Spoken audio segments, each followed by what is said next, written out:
Una gata parda entra en la SER. Con Mara Torres.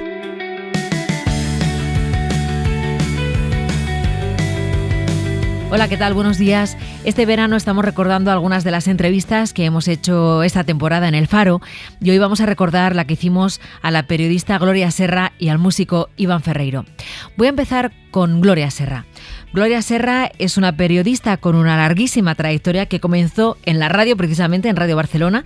Es una excelente conversadora, así que hablamos de todo, del mar, del caldo de su abuela en Navidad y, cómo no, de Equipo de Investigación, uno de los formatos estrella de La Sexta. Gloria Serra se puso de seudónimo Nevenka y me gustó muchísimo cómo explicó ella por qué eligió el nombre de Nevenka Fernández. Escuchamos la entrevista. Durante los primeros minutos de esta conversación. Nevenka. Vale.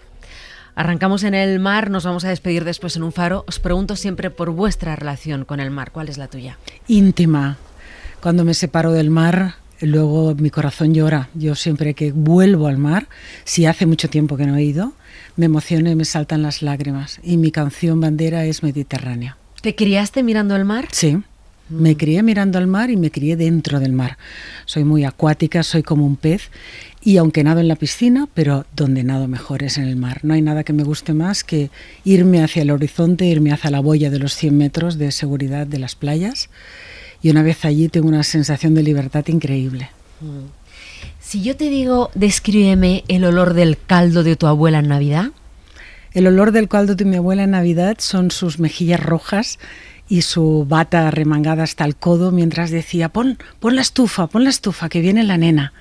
Y entonces olía a mi abuela, a hogar, a ese olor cálido, un poco dulce, con ese agua que además venía del agua de la montaña de Montserrat, que es mucho mejor que cualquier otro agua.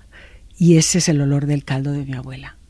¿Qué ibas ahí por Navidad, fines de semana? ¿Qué Verano relación tienes con esa casa? Es la casa de mis abuelos, donde yo iba sobre todo en verano, pasaba buena parte del mes de finales de junio y julio allí, mientras mis padres trabajaban, y era también la libertad, el abrir la puerta por la mañana, salir como un pájaro con todos el resto de los niños del pueblo, en Monistrol, y perderme por la montaña a explorar, a buscar almendras tiernas que aún están un poco blancas dentro del fruto, y a buscar escorpiones levantando piedras a ver qué encontrábamos, a hacernos miedo en las casetas abandonadas del cremallera y volver pues cuando había hambre. Eso despierta mucho la imaginación de un niño. Sí, totalmente, porque además yo recuerdo que íbamos a esas casas abandonadas, había habido un cremallero, hubo un accidente terrible en los años 50 y quedó abandonado. Eran pues las casetas abandonadas, no había nada más que eso y algún viejo tren. Y ese punto de imaginarnos cosas que había dentro, cosas que ocurrían, darnos miedo en las esquinas de esos edificios, eso era mucho mejor que leer, que era mi gran pasión desde niña. El mejor recuerdo que yo tengo de niña, aparte del mar, es cuando descubrí que sabía leer. Eso es un momento de una iluminación, como un rayo que me atravesara, cuando pude empezar a descifrar todo y empecé a leer como una loca. ¿Y tú recuerdas ese momento o con qué libro o quién te enseñó a leer? Los libros sí que los recuerdo porque eran los libros antiguos que había en casa. Muchos de ellos eran de antes de la guerra, porque como no se podían encontrar muchos libros y había como una militancia en mi casa, íbamos al Mercat de Sant Antoni, donde se encuentran libros de segunda mano, y había muchos libros en catalán, que entonces era más complicado los libros históricos encontrarlos. Posiblemente sería con algo de Folch i Torres, que además era tremebundo, era un escritor de la preguerra, que bueno, todos eran niños desgraciados, que les pasaban unas cosas horrorosas y unas aventuras y les secuestraban y todo era de un drama, pero bueno, a mí eso me parecía maravilloso, eso y Los Cinco, pero Los Cinco casi parecía una cosa, tontísima, claro, naif, tontísima, ¿no? Comparado Los con Cinco se van de camping. Totalmente, ya ves tú qué chorrada, cuando el otro lo habían secuestrado no sé quién, lo tenían en una cueva encerrado, en fin, una cosa terrible. Bueno, te voy a poner un sonido. Cierra los ojos, dime este sonido dónde te lleva. Me lleva a los 10 años, cuando yo pido en mi casa que me compren una máquina de escribir. Y entonces mis padres, para no comprármela, me dicen, bueno, ahora no puedes porque tú no sabes mecanografía y entonces vas a escribir con 2 dedos. Digo, bueno, pues yo quiero aprender mecanografía. Con 10 años. Con 10 años, sí, yo soy una persona. ¿Y nadie en casa tú habías visto que utilizara una máquina de escribir? Nada de para eso. Para nada. No, es que a día de hoy no lo entiendo muy bien y luego te contaré otra cosa extraña que acabo de ocurrir.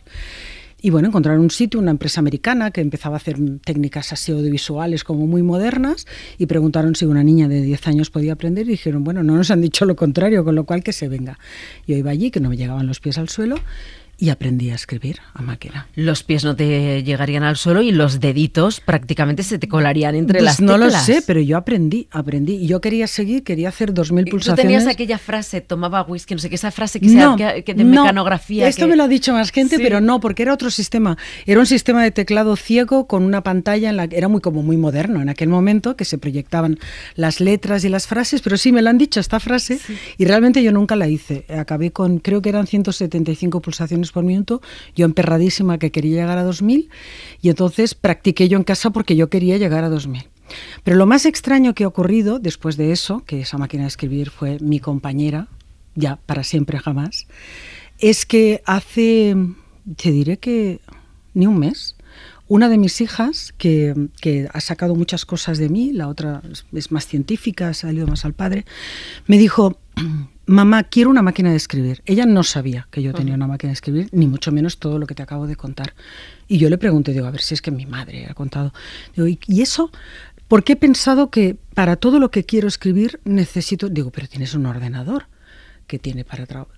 No, mamá, es que así no va a quedar bien. Yo creo que tiene que ser una máquina de escribir. Y mi hija tiene, pues eso, 10 años. ¡Qué cosa! No sé, yo me quedé absolutamente estupefacta. Le dije, bueno, pues resulta que tengo una máquina de escribir. Eso te iba a preguntar. Que está en casa de los abuelos. Máquina de escribir, esta era la letra. Tal cual, la letra de L. Y le llamé a mi padre, digo, oye, tú tienes la máquina. Yo no hacía siglos. ¿Qué cosa? Dice, sí, tengo la máquina, aquí está. Y bueno, pues la vamos a venir a buscar. Y bueno, está enamorada de su máquina de escribir y ahora me ha dicho que quiere aprender a escribir a máquina. ¿Pero tú escribías cosas tuyas? Sí. ¿Escribías cuentos, sí. Escribías relatos, Sí. escribías? ¿Qué escribías? Escribía sobre todo pequeños cuentos, pequeñas narraciones, pequeñas historias. Algunas de ellas las conservo, otras no. Y luego también copiaba, que en el fondo es una forma de aprender, copiaba los libros que más me gustaban. Los copiaba enteros a máquina, que era una forma de practicar, porque yo estaba con lo de las 2000 pulsaciones por minuto, como muy pesada. Y entonces yo creo que eso también de muy pequeñita me enseñó, porque eso te enseña cómo están, cuando tú escribes, yo en mi cabeza se forman las palabras al mismo tiempo que yo no miro el teclado.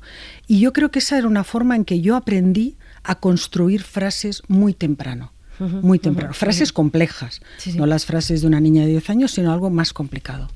Tú te haces periodista casi por descarte, o sea, no es algo que tú sintieras vocacional. Es que lo que me pasaba es que yo tenía vocación por todo. O sea, yo estudié, yo quería hacer primero física y química. Matemáticas también me había tentado, la historia del arte. Me gustaba también EUTI, es decir, aprender lenguas extranjeras. Me gustaba la filología, me gustaba la literatura, me gustaba todo. Ese era mi gran problema.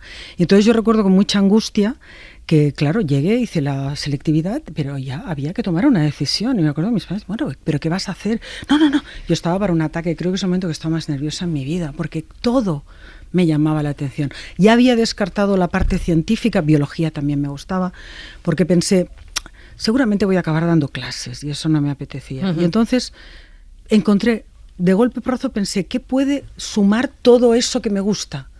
Y pensé en el periodismo. Bueno, entras de becaria en Radio Barcelona. Sí, en la SER. En esa primera tanda, cuando has entrado en este estudio, has dicho, la radio es mi casa. Sí. Siento que la radio es mi casa. La radio es mi casa porque, primero, en mi casa somos de radio, y lo sigue siendo. En mi casa hay un montón de radios por todas partes. Solo hay una tele, pero hay toneladas de radio, pero no te puedes imaginar cuántas. Y en mi casa se había escuchado siempre la radio. Mi abuela era socia de Radio Barcelona en esa casa de veraneo que, bueno, de veraneo para mí, sí, era su casa donde ella vivía. Había la colección de la revista Ondas, que yo me miraba de pequeña, me resultaba fascinante, ¿no? Toda aquella gente bien vestida, dándose unos premios, aquello me parecía increíble. Pero sobre todo porque aparte de que yo era una oyente de radio, cuando entré en la radio en febrero del 87, fue como enamorarme. Es que no te lo puedo decir de otra manera. Yo siempre recordaré cómo volví a mi casa. No recuerdo cómo volví, pero volví flotando, literalmente flotando. Con la misma sensación que tienes cuando te enamoras de una forma fulminante, fue lo mismo. Y llegué a casa, mi madre dice que yo llegué arrebolada, con unos ojos brillando como estrellas, y le dije, sí, mamá, lo he acertado. Porque claro, yo había hecho la carrera, en aquel momento era una carrera poco práctica, porque eran épocas distintas, y yo les dije a mis padres, digo, yo creo que es periodismo, pero no estoy segura. Puede ser que yo arranque con esto y tenga que cambiar. Y mi madre siempre recuerda que yo llegué arrebolada ahí, enamorada, y le dije, es esto, mamá, es esto. ¿Por qué Gloria Serra se ha puesto de seudónimo Nevenka? Porque esa es una historia que me hubiera gustado contar. Mucho, mucho. La he escuchado, la he seguido, todo lo que han hecho mis compañeros y que se han hecho grandes cosas y ella ha sido muy generosa. Pero esa es una historia que me hubiera gustado contar. No pasa nada, porque la escucho con mucho agrado con aquellos que lo han hecho. Pero sí, me hubiera gustado contar Primero, la historia de Nevenka. el documental de Sánchez Maroto y Ana Pastor, la película todo, de Iciar todo. Boyain, Me hubiera gustado hacer algo con la Nevenka. historia de Nevenka. ¿Tú la creíste desde el primer Sí, momento? Sí, sí, porque conoces el tipo, crees que puede ser así. Cuando ves el personaje, cuando ves la reacción, sí, yo la creí enseguida. Porque además, ninguna mujer en su condición, en ese sitio, en ese entorno tan pequeño, tan llamativa esa denuncia, más que si hubiera estado en una gran ciudad, se arriesga a dar ese paso tan terrorífico sabiendo lo que comportaría sin que sea verdad. Porque muchas veces la gente no sabe que las víctimas de acoso, las víctimas de acoso sexual, son doblemente víctimas. Primero son víctimas por lo que han sufrido, pero el segundo acoso, que a veces es incluso peor, y te lo dicen ellas, es el acoso del entorno. Es cuando las revictimizan otra vez, haciéndolas culpables. Exacto. Y diciéndole que son ellas las que están siendo las acosadoras y haciéndole daño a otra persona inocente. Eso es horrible para ellas escucharlo. Entonces yo la creí porque creí que nadie se arriesgaría tanto para una falsa denuncia. ¿Has tenido oportunidad de conocer a Nevenka? No, por eso he dicho Nevenka. No pasa nada, no tengo por qué, es esa curiosidad que se me come.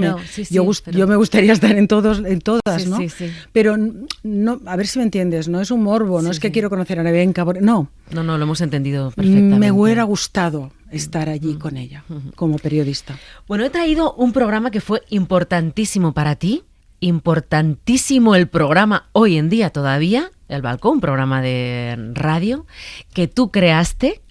Lo creaste en el año 1995, este es el último de ese año. Hola, molt bona tarda. Obrim l'última edició del Balcó d'aquest 1995. Tanquem la setmana i amb ella l'any. Una última edició que és també especial, com ho han estat totes les d'aquesta setmana. Ens hem marcat un exercici que ens plau en aquestes acaballes de l'any, mirar una mica enrere. Ho fem més o menys tots els ciutadans amb un punt de melanconia, barrejant els records agradables amb els més tristos. Fem una mica de balanç. Estoy hecha un flan, pero un flan de vainilla. Me tiembla la voz. Para ti escuchar este programa. Mira, este programa que tú inventaste, o sea, que tú creaste. Este programa fue muy, muy importante para mí, muchísimo. Primero en lo personal, yo salía de una situación personal muy dura cuando me ofrecen este programa. Yo estaba como en un bache personal horrible, muy mal. Pero eras jovencísima. Sí, bueno, ¿no? pero... Treintañera, vamos. Pero vamos, los problemas vienen cuando vienen. Sí. Y había salido una situación durísima que me costó mucho superar, pero en aquel momento estaba literalmente en el fondo del pozo. Estaba trabajando por las mañanas, eso era, la verdad es que era la parte más bonita de mi vida, porque trabajaba a las órdenes de Iñaki Gabilondo y eso, bueno, pues es una maravilla. Y entonces cuando me ofrecieron eso, fue como darme, no sé cómo decirte, como si coges a un niño de Gaza y le metes en la juguetería más espectacular del mundo. Es como, ¿de verdad merezco esto? ¿De verdad? Porque no me lo esperaba en absoluto y yo estaba segura que se le iban a dar. Sí que estabas hundida. Sí, para estaba hacer muy esta hundida. Comparación. Y aparte porque también era un momento, y luego la persona que me hizo esa oferta, hablando con él un día, muchos años después, le dije, oye, ¿por qué yo? ¿Por qué me diste este programa? He estado convencida de que se lo ibas a dar a Zutanito. Dice, ya, toda la radio se lo creía, y él también. Dice, pero yo pensé, primero te vi capaz de hacerlo y segundo pensé que era el momento de empezar a dar voz a las nuevas generaciones de mujeres que ya, cuando yo entré en la radio por primera vez, en el 87, aquel día que salí volando, solo había 2 mujeres en la redacción. Era la secretaria de redacción y la voz de continuidad, que era una mujer. Nosotros, que fuimos la primera remesa de becarias, chicas, fuimos la primera remesa de mujeres. Entonces me dijo, bueno, yo pensé esto y tal. Pero bueno, a lo que voy es, primero en lo personal fue como, pues eso, decir, de verdad, pues alguien ha visto algo en mí. Esto fue un subidón de autoestima impresionante. Y luego fue, pues eso, pues una tienda de juguetes, porque tú que llevaba tanto tiempo en la radio trabajando y había ido, había vuelto, había hecho tele en medio, había trabajado en televisión española, había hecho un montón de cosas, pero era la primera vez que me daban la posibilidad de decidir yo qué quería hacer. Y en mi casa de mis padres hay una foto colgada que es espantosa en cuanto que estoy en mi casa, el sofá daba muchísimo calor y hay como una sábana horrible puesta encima. Yo llevo una camiseta de estas que te pones para estar por casa que tiene agujeros incluso. No me había duchado, llevo el pelo mal, no sé cómo decirte, pero estoy lo mismo, iluminada porque les estoy contando con un radiocassette que tenía yo detrás lo que yo pensaba hacer en ese programa. Y mis padres, que sabían cómo estaba yo, me van a decir, fue la primera vez que te vi sonreír de verdad en mucho tiempo. Fue tu salvavidas. Bueno, hubiera habido otro, ¿eh? Yo creo que sí, yo soy una persona muy optimista. En ese momento. Sí, yo soy muy optimista y muy luchadora, o sea que me hubiera agarrado a otra cosa. Lado. Pero ese sí, fue un momento virtual. Y luego fue un programa maravilloso, me permitió aprender mucho. Siempre daré las gracias a la generosidad de permitirme aprender, porque cometí muchos errores. ¿Cuántos años lo hiciste, Gloria Serral? 3 años, casi 4. 3 años, casi 4. Y luego lo que decíamos de la inquietud, pues yo me acuerdo que fui a ver a mi jefe y le digo, mira, me enamora el programa, voy a empezar la 4ª temporada, pero lo que tú me decías hace un momento, pues muy inquieta. Digo, mira a ver si me puedes conseguir una colaboracioncilla, yo qué sé, en el Hoy por Hoy, en el último tramo y tal. Y lo siguiente que ocurrió es que me dijo, mira, Luis Fernández, que había sido jefe de informativos en la casa, que yo conocía y que me conocía, me ha dicho que te vayas a Madrid, que te quiere hacer una prueba para Telecinco. Y le dije, yo quería una colaboración en Hoy por Hoy, no un cambio tan radical de vida. Pero el programa ese permitió que yo llegara a Madrid para esa oportunidad que conseguí, con un poder y un aprendizaje y una seguridad en mí misma que no hubiera tenido antes. Entras en Telecinco, informativos, presentas y diriges una edición de los informativos Telecinco.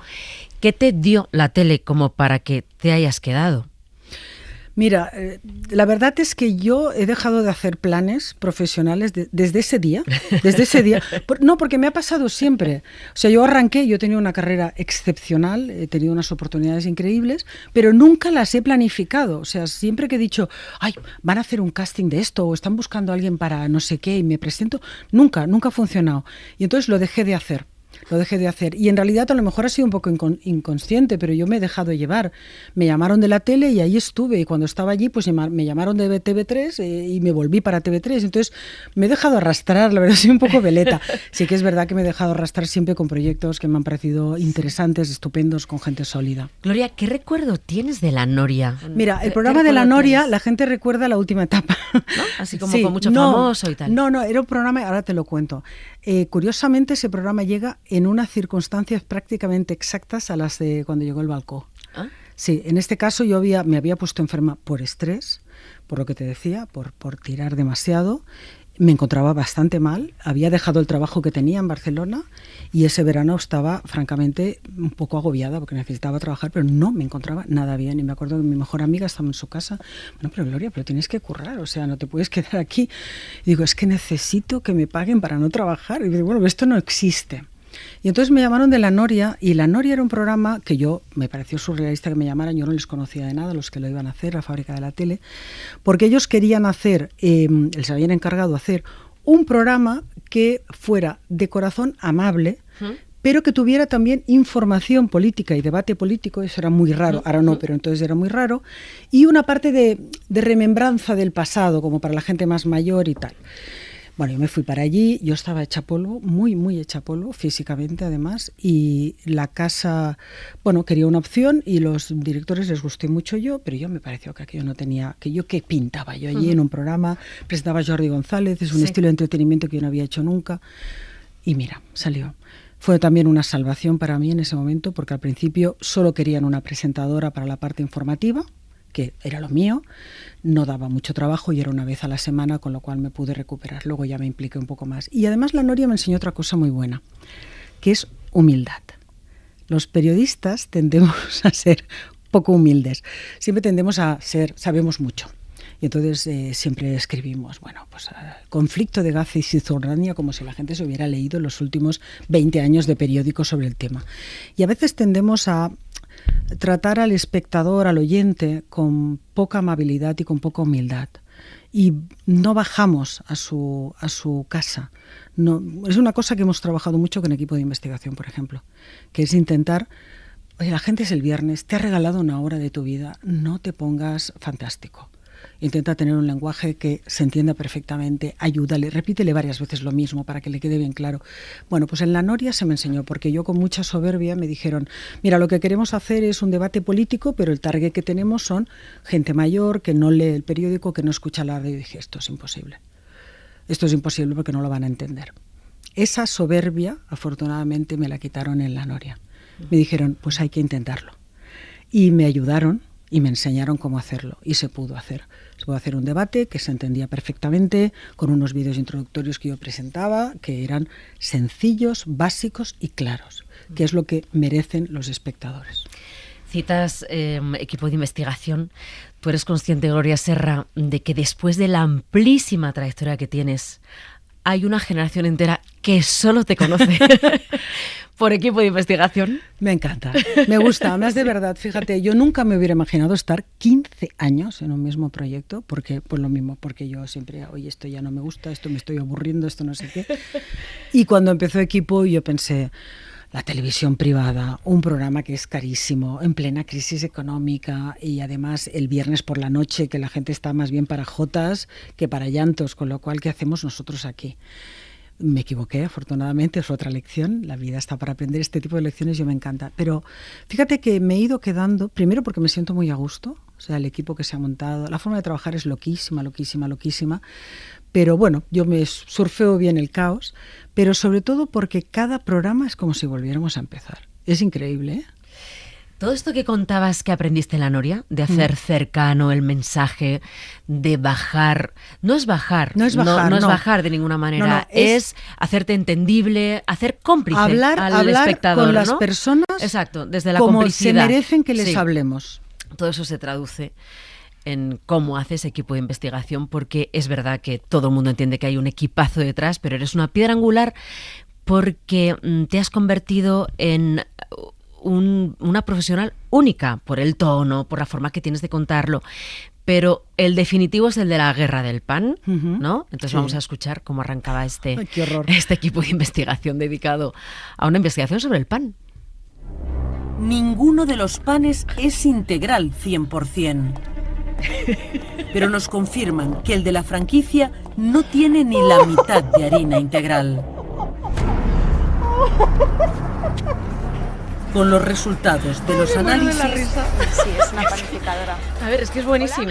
Es que estamos hablando del pan como si estuviéramos hablando del caso Malaya. Es que es tal cual. A ver, ¿no? O sea, no hay pan integral. Es que es buenísimo. Hay otra parte que es mi favorita, que esta no me acordaba, que yo digo, sale un camión, le seguimos. Yo un camión de harina. Es que, pero esto de quién es idea, no, escúchame, de contarlo así. Estábamos desesperados, porque la verdad es que las audiencias eran terroríficas. Ya nos habían movido 3 veces de la parrilla, digo, vamos a morir rápidamente aquí. Y es porque no encontrábamos la forma de llamar la atención. O sea, el producto era bueno, estábamos convencidos, pero no llamábamos la atención.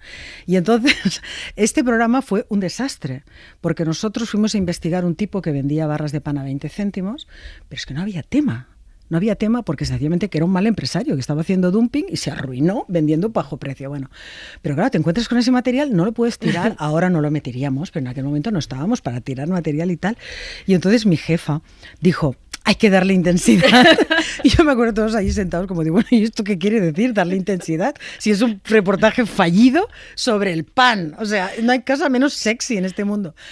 Hay que darle intensidad. Vamos a buscar músicas en la librería. Y me dice, y tú graba con intensidad.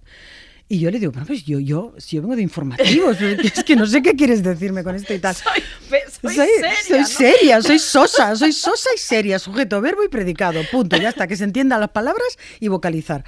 Y entonces yo grabé 2 offs de ese programa, uno normal, diciendo, miramos la harina, es integral y el otro eso que habéis escuchado, y ella metió esa otra. Bueno, ese programa tuvo éxito. Me encanta. Y entonces dijimos, un momento, la historia no lo vale.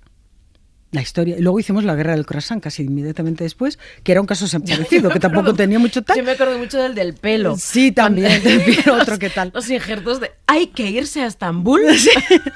Pero a ver, ¿cuál fue la conclusión a la que llegamos nosotros? El producto era bueno, lo que no sabíamos era venderlo bien. Y sobre todo no, lo que decíamos, no entendíamos a nuestra gente, la gente a la que queríamos llegar, la gente que está el viernes por la tarde, por la noche, en su casa, relajado, quiere que le cuentes una historia, que no le compliques la vida sobre todo. Entonces intentamos, y nos costó bastante adaptar, claro, al principio era esto, que era terrorífico, me daba una vergüenza escucharme increíble, me da un ataque de la risa cuando me oigo. Y luego lentamente fuimos encontrando, y realmente ahora lo que hacemos es, las músicas han bajado del tono, siguen siendo interesantes pero no truculentas, es convertir cada historia en una película, en un cuento basado en hechos reales. Gloria, decías que te hubiera gustado investigar el caso de Nevenka, por eso te has puesto este seudónimo que has explicado con precisión.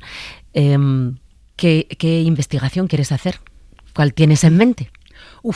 Nosotros tenemos una lista. Mira, a mí una cosa que me gustaría, lo que pasa es que es muy difícil porque la gente no quiere hablar, es la historia económica del rey emérito. La historia sentimental a mí personalmente no me da mucho interés. La historia económica.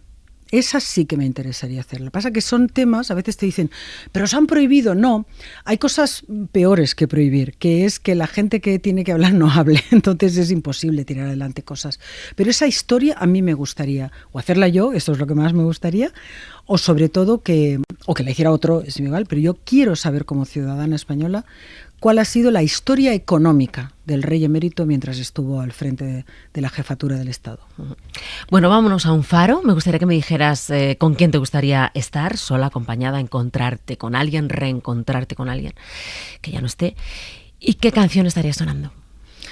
A ver, seguramente me gustaría estar con alguien a quien quiera, contemplando el mar. No tiene que ser una puesta de sol bonita, ¿eh? El mar está bonito siempre. ¿Y qué canción sonaría? Hombre, sería un poco tópico que sonara Mediterráneo, aunque te digo que es mi canción. Cuando salió ese disco, mi padre la compró en cassette y nos fuimos en coche a recorrer precisamente la costa catalana y subiendo la costa francesa. Y cuando estábamos pasando por los viñedos de Banyuls, en Francia, llegando ya a Culliura, yo siempre recordaré esa canción, la tengo asociada a esa visión de las rocas, del mar, de las olas. No, pues ponemos esa. Sí, con lo cual sí, es claro, tópica, pero para mí no lo es. Es tu espacio, para es mí el no faro, es el mar y es la canción que marca tu vida, Mediterráneo. Desde luego, sí. Bueno, ha sido un placer tenerte aquí, llevamos mucho tiempo esperándote. Lo siento muchísimo. Es fruto del caos de equipo de investigación. Pero te íbamos a esperar todo el tiempo que necesitáramos. Tenemos muchas ganas de que fueras Gata Parda aquí en el Faro. Lo soy. Y ha sido un placer estar aquí contigo. Lo soy, y sé que ahora además me está escuchando seguramente mi madre, que no se pierde nunca el programa, y gente muy querida que escucha este programa siempre. Y yo siempre lo acostumbro a escuchar en diferido porque yo me duermo enseguida, que voy muy cansada. Bueno, a ti te dejamos con Mediterráneo, ay, con la banda sonora de tu vida. Gracias. Tras las cañas duerme mi primer amor, llevo tu luz y tu olor por donde quiera que vaya, y amontonado en tu arena guardo amor, juegos y penas. Yo que en la piel tengo el sabor amargo del llanto eterno, que han vertido en ti 100 pueblos de Algeciras a Estambul para que pintes de azul sus largas noches de invierno. A fuerza de desventuras, tu alma es profunda y oscura. A tus atardeceres rojos se acostumbraron mis ojos como el recodo al camino. Soy cantor, soy embustero, me gusta el juego y el vino, tengo alma de marinero. ¿Qué le voy a hacer si yo nací en el Mediterráneo?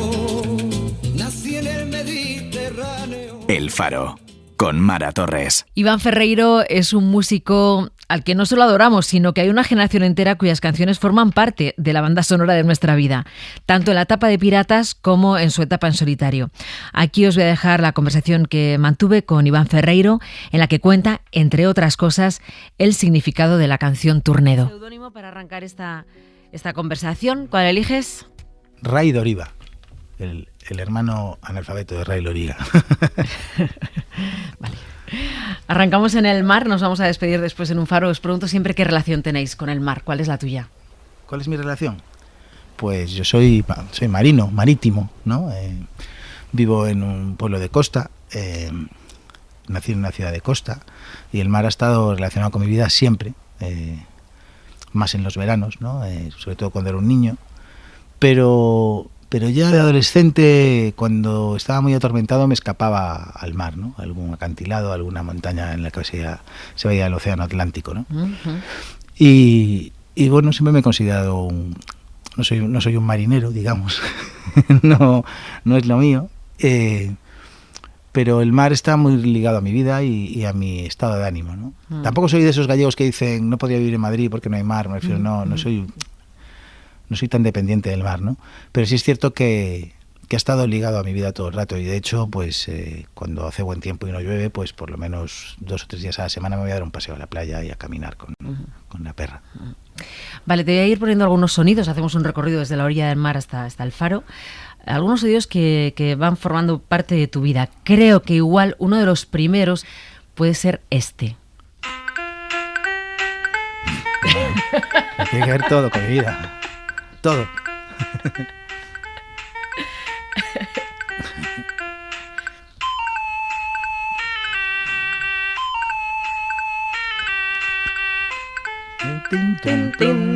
Vale, Casiotone. PT20. ¿Quién te lo regala? Te lo traen los Reyes. Me lo traen los Reyes. Te lo traen los Reyes. Y gracias a esto convenció a mi madre para que me metan clases de órgano, de verdad. Y tocaba esta y tocaba Carros de Fuego. Que era cuando salió Carros de Fuego. ¿Y la tocabas al Casiotone? Sí, con un dedito, tan, tin, tan, tan, tin, tan. O sea, tocaba una versión muy naif, ¿no? Y recuerdo que fui a clases de órgano, que era Mari Carmen, una señora que aún vive, que es maravillosa, que de hecho ahora es vecina de mi madre.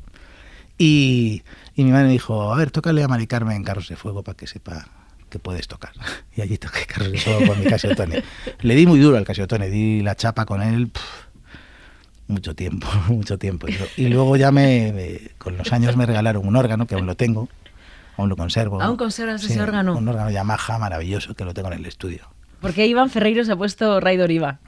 Bueno, era una broma que teníamos mi hermano y yo, que tenía que ver, o sea, realmente a veces las bromas son tan absurdas que contadas no son muy graciosas, ¿no? Pero teníamos una forma de hablar en la que nos llamábamos Rey, muy bien Rey, y fuimos evolucionándolo a Ray, ¿no? Y luego a mi hermano le encantaba Ray Loriga, y a mí también me gustan mucho los libros de Ray. Y empezamos a inventarnos un personaje que era Ray Doriva, que era un músico portugués. Y entonces luego montamos unos conciertos que eran Ray Doriva y As Ferreiro, que era todo un juego de palabras.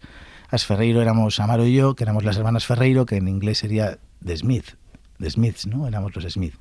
Y hacíamos unos shows donde nos poníamos como un delantal de la limpieza, y él era Tamara y yo era Ivonne. Y tocábamos versiones, y tocábamos con Ray Doriva, al que le hicimos una biografía alucinante donde Ray había estado en toda la historia de la música, ¿no? Había estado, pues, fue el que animó a los Beatles a hacer canciones, el que ayudó a Lou Reed a escribir Walk on the Wild Side, había estado en todo, ¿no? Pero luego Ray no le había gustado mucho ser famoso y había decidido borrar su estela. Entonces volví a los escenarios con las hermanas Ferreiro y tocábamos en un bar de Vigo. Pero él nunca estaba, él claro. Nunca venía. El concierto era estaba, como que le estabais esperando. Hola, somos Ray Doriva Ferreiro. Y él no venía nunca. Ray no ha podido venir, ¿no?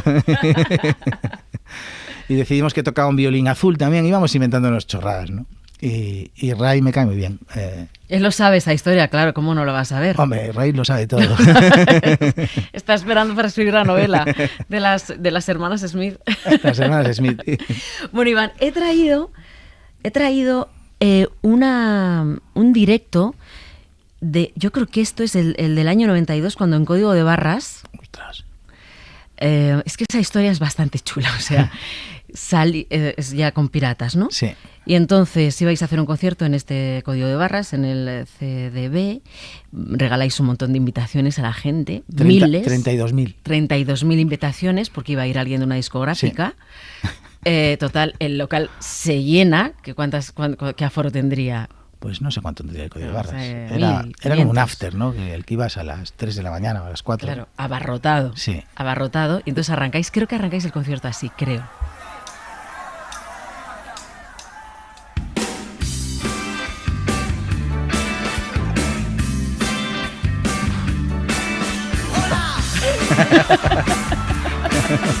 Qué horror.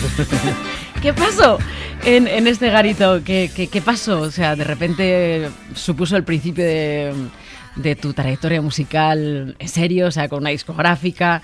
¿Qué fue lo que pasó en el Código de Barras? Bueno, habíamos encontrado una manager y un productor en Vigo y habíamos hecho unas canciones y las habíamos presentado en Warner. Entonces decidieron que venían a vernos. Este concierto fue después, realmente. Este fue una réplica del que habíamos hecho la otra vez, ¿no?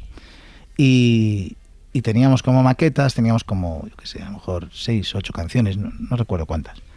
Hicimos muchas cassettes y las regalamos con las invitaciones que ponía gira mundial, Londres, Madrid, Porriño, Mos, como poníamos como ciudades, Bombay, Tokio, Panchón, poníamos como pueblos de cerca y ciudades internacionales. Y era pues una tarjeta, es que la encontré el otro día en algún lado. Entonces me mudé de casa y encontré la entrada. O sea, como si fuerais una super banda. Como si fuéramos la con leche. gira mundial, Claro, efectivamente, claro. ¿no? Y No la te verdad- puedes perder el concierto Claro. en Vigo. Y se la colamos al público. Se la colamos. Y se la colamos al de Warner también. No. Oye, ¿qué recuerdo tienes de la etapa de Piratas? Es un poco absurdo, pues tendrás 1000. Pero ¿te dolió la separación? ¿Fue una separación que decidiste tú? No. O sea, corrieron ríos de tinta con aquella separación, ¿no? La ¿qué verdad es fue? que ya venía la cosa muy rara desde hacía un rato entre todos, ¿no? Y yo creo que, bueno, que teníamos una relación un poco tóxica unos con otros, ¿no? También tiene que ver, yo creo, que éramos muy jóvenes, que nos vimos gestionar un montón de cosas que nos pasaban. Y Tuvo un montón de éxito la banda, la verdad. no tanto. Pues lo no, parece. No, parece a posteriori, pero en su momento no había tanto, me refiero a... Yo qué sé, nos iba bien en Madrid, nos iba bien en Málaga, había como ciudades donde la cosa iba bien, pero en Barcelona pues metíamos 500 personas. Eso sí, Madrid era cuando en la Riviera dejaban entrar a 3.500, entonces quedaba muy pintón todo aquello. Para la normativa hoy en día sería un poco bestia, ¿no? Pero no éramos un grupo que funcionara muy bien, ¿eh? Sí, teníamos gente que le gustaba mucho y además yo siempre digo esto, y es que aún no era la época de las redes. Probablemente si hubiera habido redes hubiéramos sabido a cuánta gente llegábamos, pero en esa época no sabías.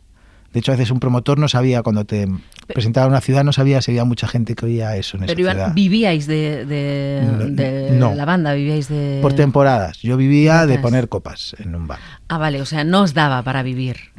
No, nos daba algún verano, o sea, yo de hecho ponía copas porque era la manera de no ir a trabajar y no dejar a nadie con un trabajo de responsabilidad. Entonces tenía mi amigo Vaquero, que tenía bares en Vigo, y entonces era Vaque, me daba trabajo, y cuando iba a tocar le decía, Vaque, este fin de semana este no vengo. Y no pasaba nada, porque tampoco era un buen camarero. Eras mejor músico que camarero, pero bueno, oye. Ninguna de las dos cosas lo hacía realmente bien. O sea, que fue una separación que no... Fue muy difícil, fue muy doloroso. No fue fácil. Y de hecho yo recuerdo en la reunión yo no... O sea, se hizo el concierto que está grabado, que es fin de la segunda parte, que es un directo que hay grabado en DVD y todo eso, y fue horrible, esa noche fue horroroso. Yo creo que nadie fue feliz ese día. Y volvimos de bajona y la siguiente reunión que hicimos fue para separarnos. Y yo recuerdo que fui el último en decir que nos íbamos. Llegó uno y dijo, yo me quiero ir. El otro dijo, yo también. Y dije, bueno. También es cierto que yo les dije, si os vais, luego no me vengáis con movidas, que queréis volver. Y ahí se acabó. Pero no, fue horrible. Y luego el vértigo, pero ¿no? Fue horrible, pero fue bastante liberador también. Es decir, a veces hay momentos que nos dan miedo en la vida, pero cuando pasan, de pronto también te quitas un peso de encima. Si rompes una cadena, ¿no? Sí. Que igual no eras consciente de que Y yo tenías. verme sin nada me sentó muy bien. Saber que tenía que volver a empezar a hacer todo. Fue cuando Montorrey iba con Amaro. Íbamos tan a muerte los dos que por lo menos tomábamos nuestras decisiones todo el tiempo. Porque lo malo de un grupo a veces es que la democracia no es justa en un grupo. Es decir, está guay ser amigos, todo eso, pero cuando tú estás teniendo que tomar decisiones que hay 4 tíos más que las toman y realmente no hay las mismas, no tienen el mismo sitio cada miembro de una banda, ¿no? Y yo, por ejemplo, al final me comía yo toda la promo, me la comía entera y bueno, pues que yo me comía más responsabilidades de alguna manera. Otros se comerían otras, ¿eh? No quiero decir que yo fuera más importante ni nada, ¿no? Pero creo que cada uno nos comíamos lo nuestro y no éramos muy conscientes de lo que le pasaba a los otros. ¿Tú alguna vez intuiste que Iván Ferreiro iba a darle completamente la vuelta? De hecho, hay mucha gente que no conoce Los Piratas, que solo conoce a Iván Ferreiro. ¿Tú eso eras consciente de que iba a pasar? No.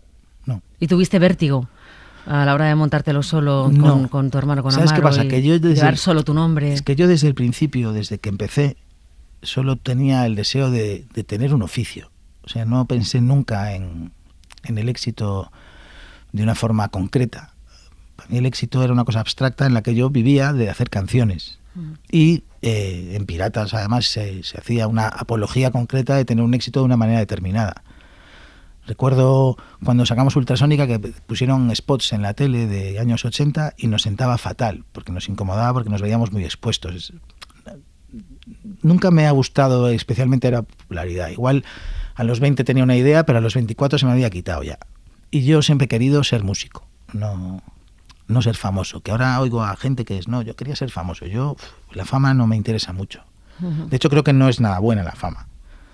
De hecho, ahora me arrepiento de no ser Daft Punk y haberme puesto un casco cuando tenía 20 años y que nadie supiera la cara que tengo.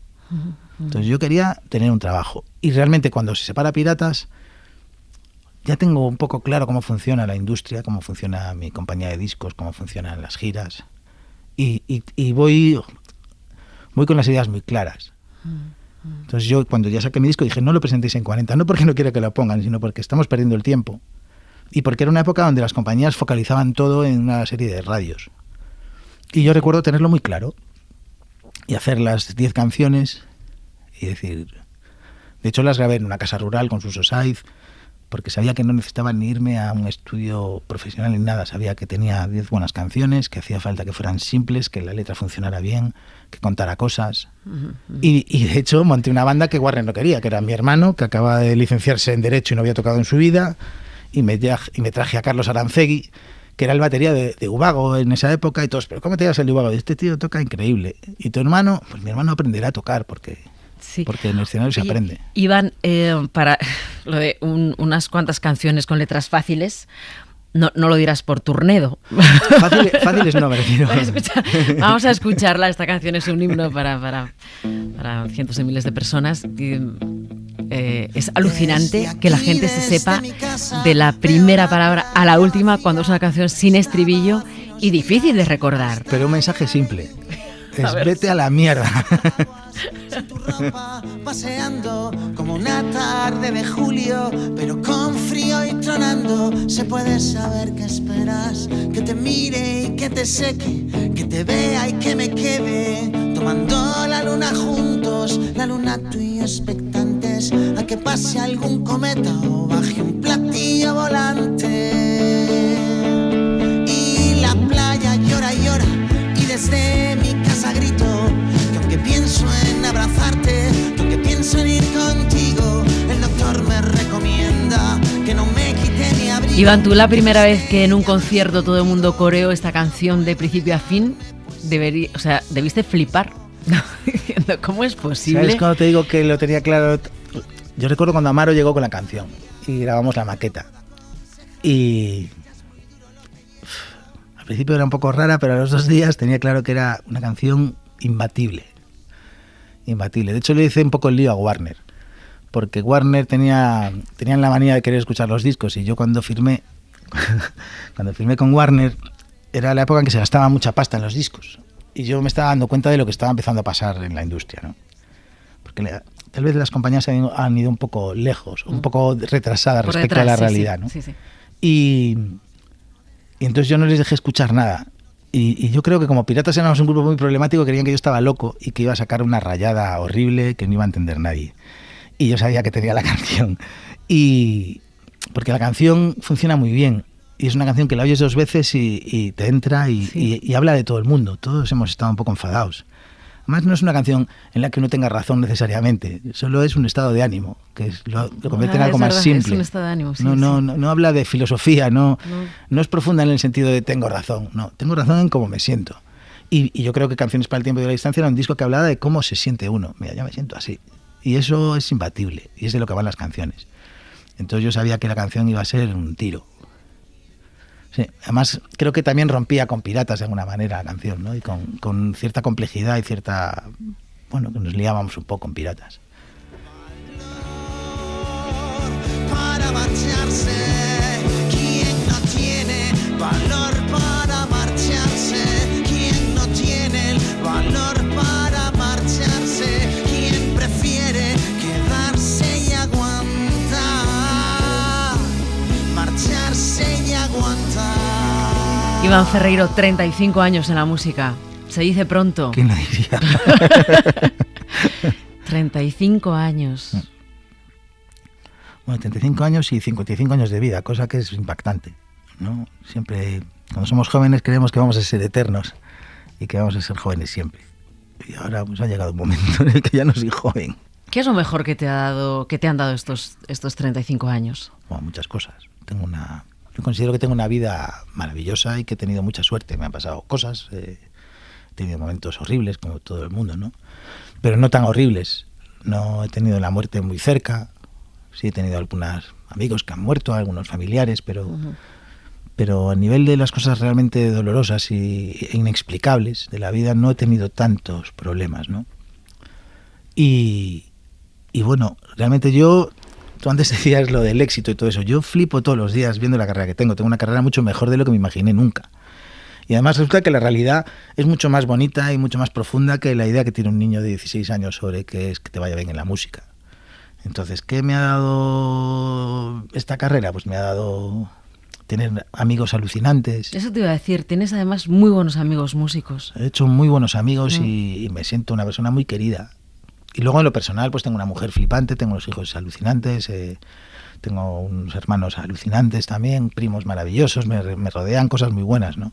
Y luego dentro de mi vida personal hay un montón de amigos que vienen de la música, que a los que además admiro mucho y que son gente con mucho talento.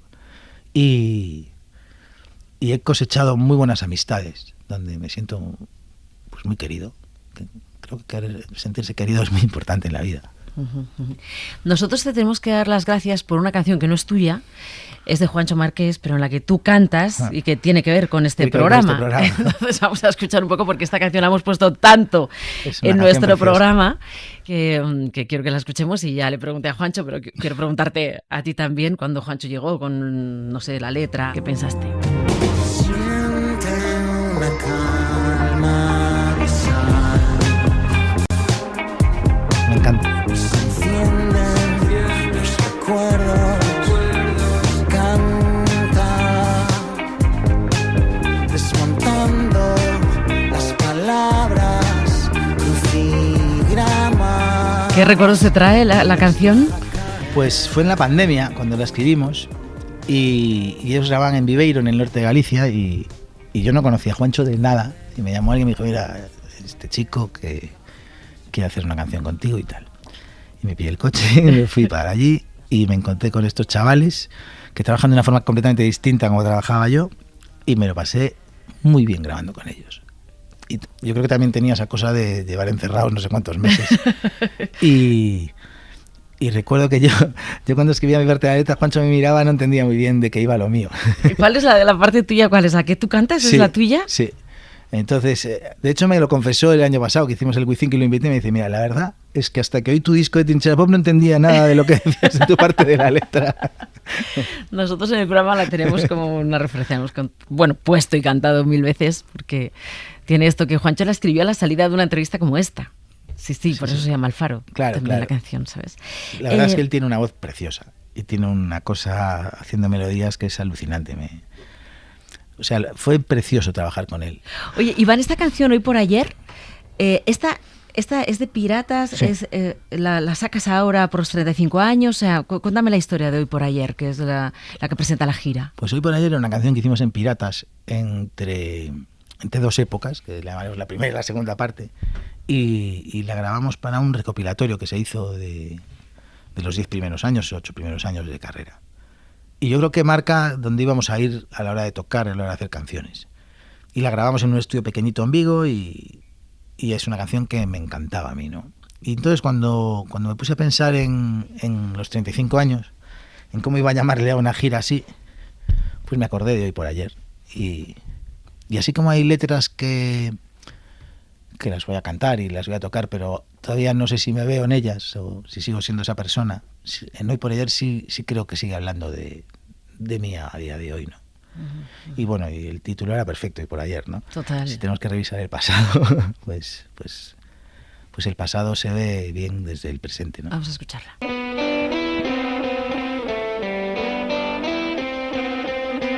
Hoy todo está tan bien que nada puede estropear. Las cosas que te dije ayer no son tan claras que si son verdad no puedo abandonar.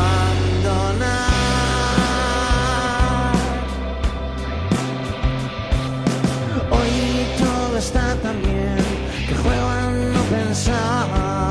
Siempre te voy a querer de verdad y sé que puedo contagiar a toda la ciudad sin hablar.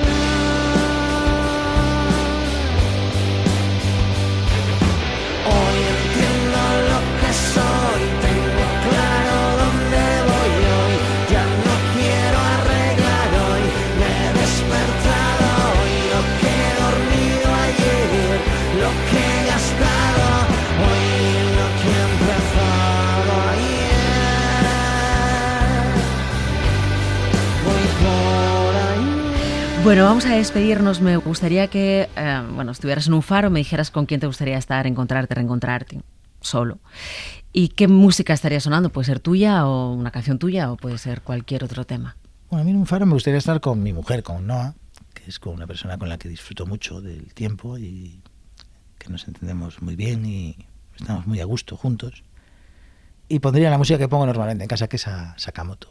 El To The Basics de Sakamoto tiene una canción que se llama Energy Flow, a piano, que cuando tenía ansiedad, que yo todavía no sabía que eso era la ansiedad, tardé años en ponerle nombre, era la única canción que si la respiraba, digamos, que si iba respirando con las notas, me podía llegar a relajarme. Y ahora cada vez que la oigo me da alegría, seguridad, me hace sentirme que amo la música por encima de todo, me parece espectacular. Iván Ferreiro, muchas gracias por este rato de conversación. A ti, un placer. Muchas gracias.